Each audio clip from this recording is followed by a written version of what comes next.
어제 제가 신명기 말씀 설교 처음에 할 때 재밌다라는 표현을 좀 했었는데, 왜냐하면 우리가 살아가는 데 있어서 실제적인 지침을 주기 때문에 굉장히 유익한 것 같다는 얘기를 여러분들과 같이 나눴습니다. 그런데 어떻게 보면 이 세목세목 얘기하시는 것들은 12장부터 시작이 돼요. 사실은 신명기 12장부터 26장까지가 큰 묶음이라고 보시면 될 것 같아요. 얘네들 가나안에 들어가면 이렇게 살아야 돼라고 얘기하시면서, 으뜸 계명이 뭡니까? 하나님께서 이스라엘 백성들에게 주신 으뜸 계명은 10계명이잖아요.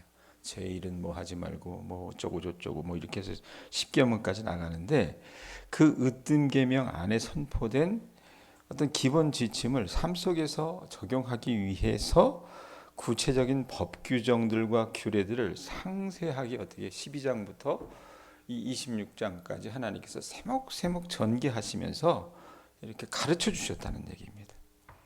그리고 이 26장을 끝으로 그 내용들은 끝이 납니다. 어떻게 살아가야 되는지에 대해서는. 자, 그렇기 때문에 하나님께 대한 올바른 어떤 예배에 대한 이해 없이 이 신명기 법전에 기록된 어떤 계명도 진행할 수 없다라고 이제 학자들은 얘기를 해요. 자, 그런데 오늘 말씀 보면 보세요. 이 말씀을 딱 끝맺을 때, 야, 어떻게 살아야 돼? 에? 어떻게 정직하게 살 것이며 공의롭게 살 것이며 어떻게 하나님의 영광을 드러내며 살 것이며 이렇게 얘기하는데, 결론이 중요하잖아요. 결론이. 근데 어떻게 결론을 맺느냐가 여러분 중요하다는 얘기입니다. 1절부터 11절이 말씀 가운데 한 단락인데 뭐냐면, 그들이 들어가서 여러분 하나님께서 주신 땅에 살아가게 되지 않습니까? 농사 지어야 돼. 이제 농사 지으면 그 농사지어서 토지소산의 만물이라고 하는 것, 처음 열매로 헌물을 드리라는 율법을 이야기해 주시는데, 이건 여러분 이미 한번 얘기하셨어요. 18장 4절에 보면 나옵니다. 사실은. 그리고 오늘 말씀 이 12절부터 15절에 보면은 그 11조 헌물 규정도 있어요. 이것도 여러분들 옛날 기억하실려나 모르겠어요. 제가 말씀 전하면서 한번 짚었었는데, 이것도 14장 28절에서 29절에 또 나옵니다. 그걸 하나님께서 다시 재반복하고 계시는 거예요. 우리 교인들한테 제가 말할 때 성경 말씀 반복할 땐 이유가 있다 그랬어요. 왜 반복합니까? 중요하니까 반복하는 겁니다. 여러분, 우리도 어떤 일이 중요하다고 싶으면 하다라고 생각이 되면 어떻습니까? 그 대상이 누구이든 간에 반복해서 얘기하잖아요. 마찬가지라는 얘기입니다. 이스라엘 백성들이 약속의 땅 가나안에 들어가서 이제 살게 되었을 때, 그들이 그렇게 여호와 하나님에 의해서 어떻게 해요? 구속받은 백성이잖아요. 그 속량받은 백성이기 때문에 하나님께서 그곳에 가서 살면서 하나님께서 주시는 그 의식주를 공급받아 삽니다. 그렇게 보면 가나안은요 정말 복된 땅입니다. 왜?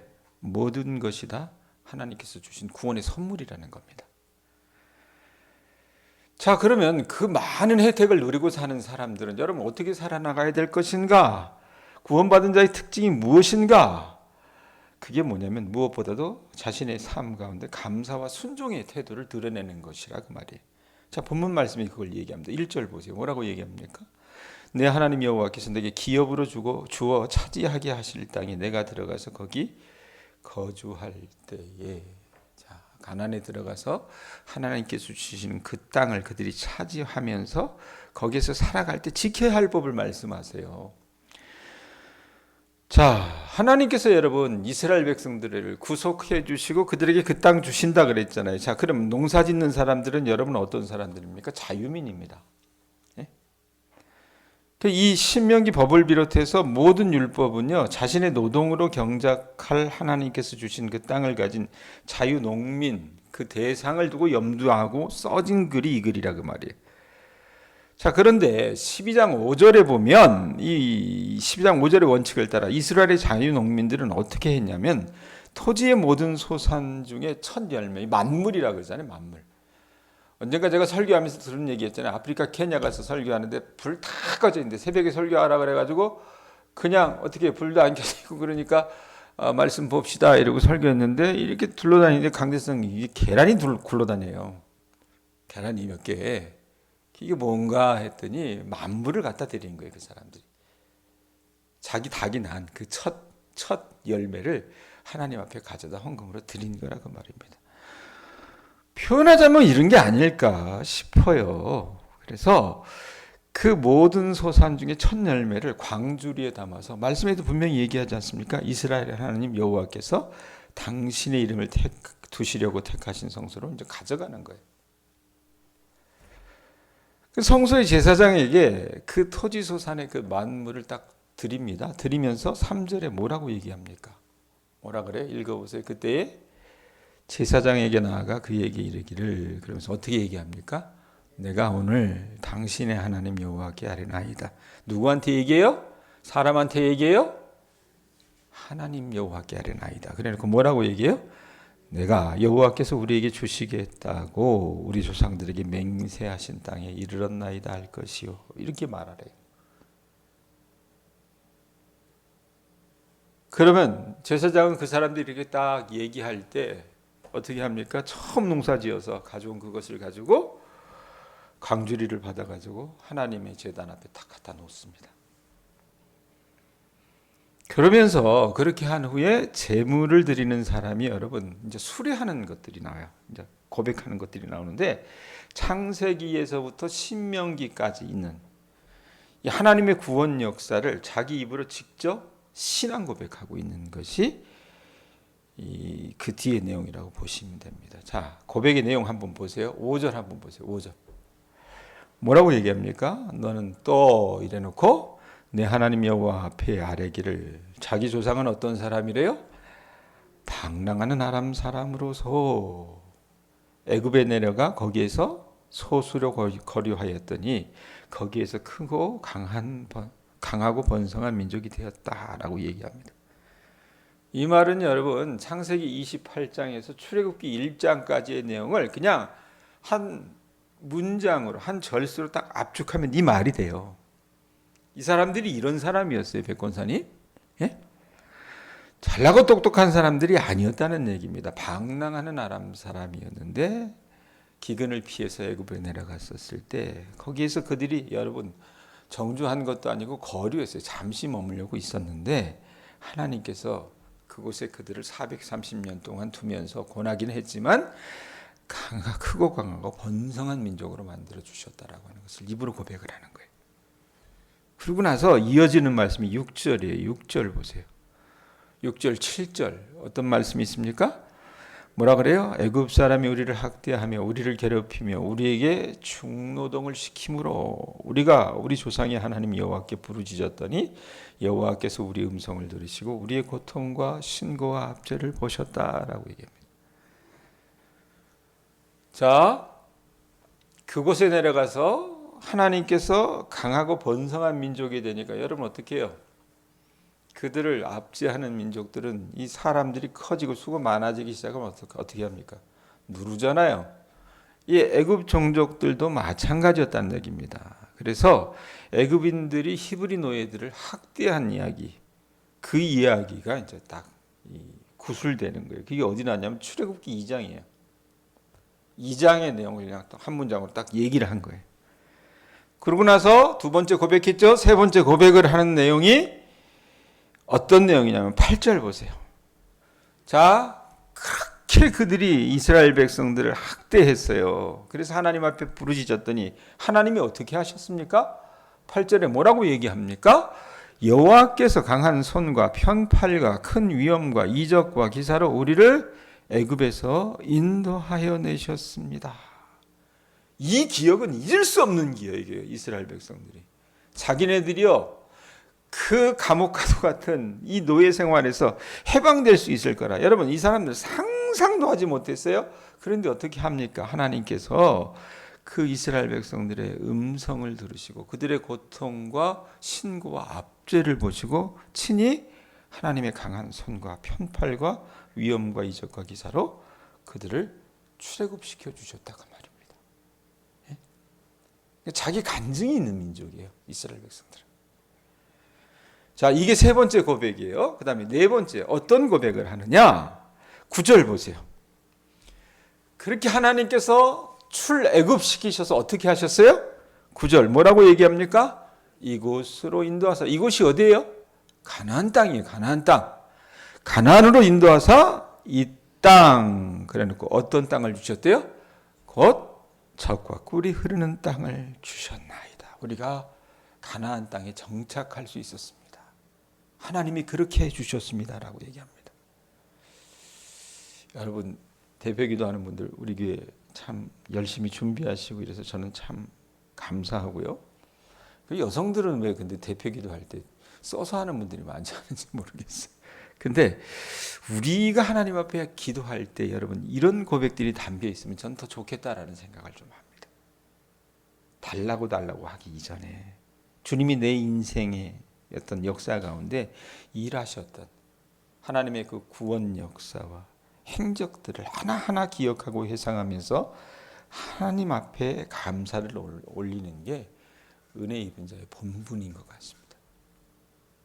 저나 여러분이나 우리들의 기도가 그렇게 될 수 있기를 바랍니다. 아셨죠?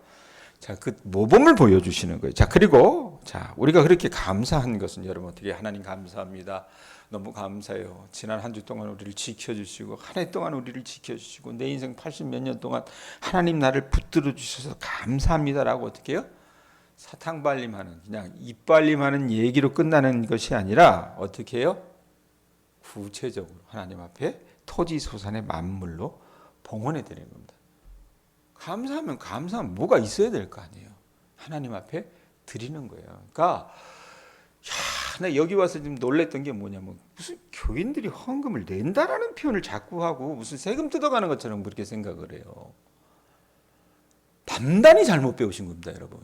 네? 그건 하나님 앞에 드리는 거예요. 왜? 이스라엘 백성처럼 하나님이 우리 인생의 출애굽을 경험하게 하셨고요. 우리를 돌보셨고요. 우리를 붙들어 주셨고요. 우리에게 그런 소산을 주셨기 때문에 어떻게 해요? 은혜에 감사해서 드리는 것이 헌금의 내용이어야 한다는 얘기입니다. 예? 그거 안 하고 그거 보면은 제대로 바치지도 않으면서 막 그런 것들은 여러분들 좀 지양을 해야 될 필요가 있지 않을까 싶어요. 자, 그래 놓고 뭐라고 얘기합니까? 10절 보세요. 10절에 뭐라고 얘기합니까? 읽어보세요. 여호와여, 이제 내가 주께서 내게 주신 토지 소산의 만물을 가져왔나이다. 자, 하나님께서 주신 건 너무 감사해요. 그래서 어떻게 해요? 다 먹고 어떻게 씻어버리는 게 아니라 그것을 다 가져왔나이다 하고 너는 그것을 어떻게 해요? 내 하나님 여호와 앞에 두고 내 하나님 여호와 앞에 경배할 것이며 봉헌물을 여호와 하나님 앞에 가져다 두고 여러분 어떻습니까? 경배하는 거예요. 이렇게 이스라엘의 자유농민이 첫 열매를 하나님께 드리는 것은요. 그것 자체가 그러니까 여러분들이 하나님 앞에 헌금 드리는 것 그것 자체가 뭡니까? 거룩한 예배라고 하는 것을 아실 수 있기를 바랍니다. 거룩한 예배예요. 그리고 동시에 우리가 뒤에 가서 보겠지만 그 여러분 드리는 그 헌금들은 이웃과 함께 즐기는 화목을 촉진하는 공동체의 축제로 하나님께서 승화시킨다 그 말입니다. 자, 이 자유농민이 하나님께 드리는 첫 열매의 봉헌 예배는요. 하나님께서 자유농민의 집에 주신 모든 복으로 말미암아 이제 어떻게 합니까? 그거 드린 건 그럼 써야 될 거 아니에요. 그걸 누가 썼느냐? 레위 사람들. 왜? 이 사람들은 여러분 분깃이 없었잖아요. 그리고 혜택을 받아야 될 여러 사람들이 있지 않습니까? 난민들, 고아나 가부 이런 사람들이 그 드려진 헌금을 나눌 수 있게 했습니다. 그래서 이것들이 어떻게 하냐면 말씀에도 보면 풍성하게 드려질 수 있도록 경제적으로 드려질수록 경제적으로 소외된 자들이 하나님의 은혜가 통치하는 혜택을 그만큼 많이 누리게 됐다는 얘기입니다. 자, 여러분 이렇게 제가 이제 쭉 설명을 했어요. 5절에서 10절에 이어지는 이 감사에 가득한 신앙 고백은 자신이 누리게 된 번영을 하나님께 어떻게 해요? 대바치는 행위로 표현이 된다라는 얘기입니다. 그리고 그것은 어떻게 해요? 나누는 거예요, 다시. 교회 안에서. 하나님의 나라 안에서. 하나님 주신 땅에서 나오는 풍성한 소산을 누리는 사람들이 하나님께 바치는 감사의 첫 예물은요. 하나님을 거쳐서 이 땅에 소외된 백성들에게 동시에 어떻게 나눠지는 거라고 말입니다. 여러분, 이 1절부터 11절의 토지 소산 만물 이 봉헌 규정은요. 예배의 본질이 어디에 있느냐면 감사와 바치는 데에 있다는 것을 우리에게 가르쳐 줍니다. 제가 가끔 가다가 이 기도 담당자들이 안 오면 하나님 앞에 우리가 기도할 때 어떻게 하냐, 달라고 기도하는 것이 아니라 우리가 주님 앞에 정말로 예배 드릴 때 주님이 홀로 그 영광을 받아 주시옵소서, 감사하는 기도를 드려보라고 얘기하잖아요. 여러분, 우리가 하나님 앞에 드리는 그 예배는요, 내가 하나님께 무언가를 더 달라고 요구하는 행위가 아니에요. 큰일 났네, 어떻게 해요? 그냥 문 열고 절로 가세요. 뭘 더 달라고 요구하는 행위가 아니라, 왜? 우리가 이미 하나님께 받은 것을 감사함으로 되바치는 행위가 예배의 본래 의미입니다. 이렇게 감사로 여러분 바쳐진 만물들은요, 하나님의 손을 거쳐서 아까도 말씀드렸지만 토지 분깃이 없는 제사장들과 땅의 소출을 충분히 누리지 못하는 가난한 사람들에게 분배가 됐어요. 그러니까 토지 소산을 통해서 하나님께서 복 주신 것을 기억하는 시간은요, 하나님과 그들이 화목하다라고 하는 것을 확인하는 자리도 됐었고, 이웃과 함께 여러분 그 풍성한 것을 나누는 시간이 됐었다고 말입니다. 자, 그런데 이들이 가나안 땅의 어떤 풍요, 이 소산을 누리자마자 이스라엘 지파의 각 구성원 또는 가족 대표들은요, 그 땅이 생산한 모든 생산물 중에 일부를 취해서 제사장의 중보를 통해 성소에 있는 이 여호와 하나님의 존재는 가져다 바쳐야 되는 거예요. 그리고 그것은 삶에 필요한 모든 필요를 풍성하게 공급해 주시는 하나님의 은혜에 대한 감사로 표현되는 거라는 것을 여러분들이 아셨으면 좋겠습니다. 그렇게 보면 여러분, 그들이 이렇게 하나님 앞에 드리는 행위는요, 창세기에서부터 신명기까지 내용이 다 포함되는 거예요. 무슨 말이냐면, 자, 아까도 여러분 그들이 하나님 앞에 예물, 만물을 드릴 때 어떻게 한다 그랬어요? 과거 역사를 되돌이켜 본다 그랬잖아요. 예? 자신들이 과거 유랑민이었던 것을 기억을 해내고, 그 다음에 현재 가나안 땅에서 누리는 어떤 삶의 안정과 풍요는요, 누가 주신 거예요? 하나님이 주신 거잖아요. 하나님이 주신 것이라고 고백할 수 있어야 된다는 겁니다.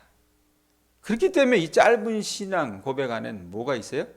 창세기의 역사에서부터 신명기까지의 그 일들이 압축적으로 딱 요약이 되고 있는 거예요. 그래놓고 나서 12절에서 15절 보세요. 보면 이 예배 행위의 본질은 뭐냐? 감사와 봉헌이라는 것을 다시 천명합니다. 자, 그래놓고 그 봉헌, 감사와 봉헌에 여러분 아주 단적인 예가 뭐냐? 11조예요. 그냥 딱 11조라고 얘기합니다. 12절 보세요. 12절 읽어보세요. 읽습니다. 시작.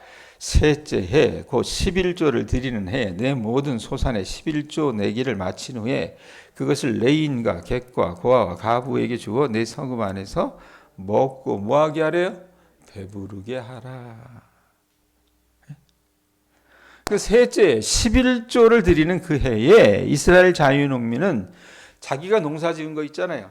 자기가 키운 짐승들 있잖아요. 그 모든 것들을 어떻게 합니까? 하나님 앞에서 그가 이렇게 11조를 드려가지고 그가 사는 성읍 안에 있는 레인과 객과 고아와 가부에게 주어서 배부르게 먹게 해야 된다는 얘기입니다. 그러니까 어떻게 보면 이게 사회복지기금으로 이렇게 딱 확충이 된 거라고 생각을 하시면 될 것 같아요. 그러면서 13절에서 15절의 말씀을 고백하라 그래요. 13절에서 15절 말씀. 자, 이거 여러분들이 되게 좋아하는 말씀이에요. 백군사님, 눈 뜨세요. 13절에서 15절 말씀 같이 읽어봐요. 읽습니다. 시작. 그리할 때 내 하나님 여호와 앞에 뭐 하래요? 아뢰기를. 어떻게 아뢰입니까?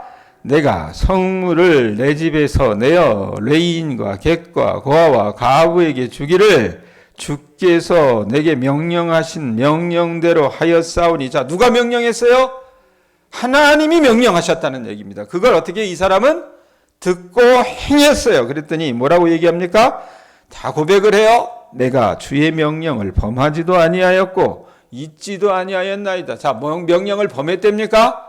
아니라잖아요. 잊어버렸대요. 잊지도 않았다고 얘기합니다. 그러면서 뭐라고 얘기합니까? 세목세목 얘기해. 14절 내가 애곡하는 날에 이 성물을 먹지 아니하였고 부정한 몸으로 이를 떼어두지 아니하였고 죽은 자를 위하여 이를 쓰지 아니하였고 내 하나님 여호와의 말씀을 모해서 청종하여 주께서 내게 명령하신 대로 모했답니까? 다 행하였사오니. 그러면서 우리가 하고 싶은 말이 15절에 나와요. 우리는 앞에 말 다 빼요. 서론본론 다 빼요. 그래놓고 어떻게 해요? 요 15절만 해달라 그래. 15절 읽어보세요. 읽습니다. 시작. 원하건대 주의 거룩한 처소 하늘에서 보시고 주의 백성 이스라엘에게 뭘 달라고요? 복을 주시며 그 다음에 우리 조상들에게 맹세하여 우리에게 주신 젖과 꿀이 흐르는 땅에 복을 내리소서 할지니라. 여러분, 우리가 하나님 앞에 드리는 헌금의 그 내용에는 이 내용이 다 들어있다는 얘기입니다. 근데 여러분, 우리는 어때요? 13절 14절 빼고 그냥 복이나 주세요 이러고 있다는 얘기입니다. 그렇게 드려진 11조가 여러분 어떻습니까? 혜택받지 못한, 혜택을 누리지 못한 사람들, 구체적으로 누굽니까? 레인, 성직자들, 그 다음에 체류하는 사람들, 과부나 고아를 부양하는 데 사용되었다라는 얘기입니다. 그러니까 이 11조 규정은요, 이미 복을 받은 사람이 계속해서 복을 누리는 길이 어떤 것인지를 보여주고 있어요. 그러니까 교회가 무슨 목사가 교인들 돈 뜯어먹기 위해서 11조 내라 이렇게 얘기하는 게 아니란 얘기입니다. 그러니까 그 몇몇의 아주 못된 먹은 목사들이 있어요. 내가 봐도 교회가 무슨 자기 사기업도 아닌데 교인들 등쳐가지고 아주 등에 피 빨아먹고 그냥 그렇게 하는 못돼 먹은 여러 목사들이 있지만 여러분 그 사람들은 일부분입니다. 사실은 일부분이에요. 되도록이면 대부분은 어떻습니까? 말씀대로 살아가려고 애쓰고 교인들로 하여금 말씀대로 지키라고 얘기하는데 한국 교회는 모르겠어요. 그 몇몇 그 타락한 목사님들을 한국 교회 목사들이 전부라고 생각을 하는 것 같아요. 네? 그래가지고 무슨 목사가 교회 돈을 빼먹는 것처럼 자, 그게 왜 그럴지 여러분 한번 좀 생각을 좀 해보셨으면 좋겠습니다. 11조 규정이 담긴 근본적인 메시지는 뭐냐? 하나님께서 주신 그 선한 축복의 열매를 모든 공동체 구성원이 나누어 가질 수 있도록 하는 거예요. 그게 예배의 본질이라는 얘기입니다. 그래서 그렇게 나눠서 어떻게 합니까? 생계 위협 가운데 살아가고 있는 사람들을 구제하고 살피는 데 쓰였다는 얘기입니다. 여러분, 우리가 내가 정말 거듭났습니까? 당신은? 내가 남현숙 권사님, 권사님 거듭났어요? 권사님 지금 죽어도 천국 갈 거라고 자신하십니까? 이렇게 물었을 때 여러분들이 그것을 어떻게 증명할 수 있는지 아세요? 아, 목사님 전 그래요. 정말 그 확신이 있습니다. 이런 부분도 있지만 가장 구체적인 증명이 뭐냐? 우리 지갑의 회심입니다. 사실 내 지갑이 하나님 앞에 회심했는지, 헌금 생활이란 말입니다. 우리 교우들 안에 이 신명기 26장의 말씀의 모습을 실천하는 소중한 이들이 있었으면 좋겠습니다. 한 주 전 부활주일 예배 때 우리 교회에 이제 오래전부터 나오지 않은 최근에 나온 한 성도님이 자기 생일이라고 감사의 형식으로 쌀 한 마를 떡으로 만들어 가지고 그 교우들께 돌렸습니다. 그분 그렇게 섬기셨고요. 또 어떤 분은 그분도 우리 교회 나오신 지 한 1년도 채 안 됐어요. 근데 무임 권사님인데 교우들께 드릴 계란을 구운 계란으로 이렇게 선물을 해주셨어요. 본인이 16판을 다 사가지고요. 또 다른 분 몇 분들이 음료수로 섬기기도 했습니다. 자, 그거 보면요, 그것 자체가 주님이 보실 때 얼마나 기뻐하실까라는 생각을 저는 좀 합니다. 왜? 그것이 주님께서 받으시는 예배자의 본 모습이 아닐까라는 생각을 합니다. 여러분, 미안한 얘기지만 우리 교회 교인들 95% 이상은요, 제대로 된 11조 생활하지 않습니다.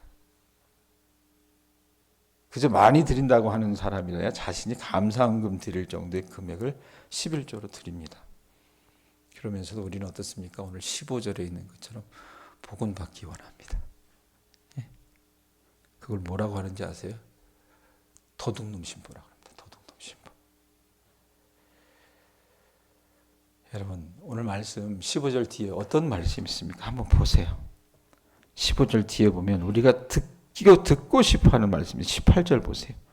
18절에 어떤 백성이라 그래요? 여호와께서 내게 말씀하신 대로 오는 너를 어떻게 삼아주신대요? 그의 어떤 백성? 보배로운 백성이 되게 하시고. 예? 그 다음에 19절에도 뒷부분에 보면 뭐라고 얘기합니까? 여호와께서 너를 그 지으신 모든 민족 위에 뛰어나게 하사 찬송과 명예와 영광을 삼으시고 그 다음에 그가 말씀하신 대로 너를 내 하나님 여호와의 성민이 되게 하시라. 우린 여러분 이랬으면 좋겠잖아요. 이 새벽에서 말씀을 듣는 주님의 자녀들 여러분들이 보배로운 백성이 되기를 바랍니다. 아셨어요? 그리고 여러분들이 모든 민족 위에 하나님께서 여러분들을 뛰어나게 해주셔서 찬송과 명예와 영광으로 여러분들을 삼아주시고 하나님께서 말씀하신 대로 여러분들을 거룩한 민족이 되게 해주시기를 바랍니다. 제가 이렇게 축원하면 여러분 어떻게 해요? 아멘이라 그러죠. 그러려면 어떻게 해야 돼요? 하나님 앞에 온전히 드리는 연습을 한번 해보실 수 있기를 바랍니다. 왜 복을 못 받는지 아세요? 왜 내가 농사를 지어도 왜 내가 살아가도 나에게 물질이 좀 있다 해도 왜 이렇게 내 삶이 고나고 불만족이고 왜 이렇게 마뜩지 않고 뭔가 풀리지 않을까? 여러분 우리가 하나님 앞에 어떻게 하나님을 제대로 대접해드리지 않기 때문에 그러합니다. 이런 말씀드리 죄송하지만 우리 지금 헌금을 내는 헌금 표현에 미안해 헌금 드리는 분 가운데 일익을 담당했던 몇몇 분들이 이제 아프고 직장을 잃고 막 이랬어요. 다른 데 이사 가고 아니면 이사 간 게 아니라 다른 교회 가서 섬기고 목사는요 교회 살림을 운영해야 하기 때문에 위태위태해요. 그런 거 보면. 그런데 그때마다 제가 어떻게 하냐면 하나님 앞에 기도해요. 하나님 보고 계시죠? 보고 계시죠? 이들 안에 잘못된 동기로 하나님에 대해서 그렇게 등을 돌리고 있는 사람들이 있다면 나는 그건 어떻게 할 수 없습니다. 그러나 하나님의 교회를 하나님이 지켜주셨으면 좋겠습니다. 기도했는데 지난주에 한 집사님이 오랜만에 나오시면서 자기 이름으로도 아니고 죽은 미망인 이름으로 이 교회의 재정을 채울 수 있는 그런 금액을 또 헌금을 하셨어요. 그거 누가 하신 걸까? 저는 하나님이 하셨다고 봅니다. 우리 교인들이 주님을 좀 그렇게 대접해드리는 주님의 자녀들 되셨으면 좋겠습니다. 아셨죠? 그래서 그 복을 받고 보배로운 백성이 되고 하나님의 선민이 되고 그런 복락들을 누려야 되지 않겠어요? 앞에 있는 거 빼버리고 뒤에 나는 그것만 할게. 그 도둑놈 신보예요. 그렇게 살지 마시기 바랍니다. 기도합시다.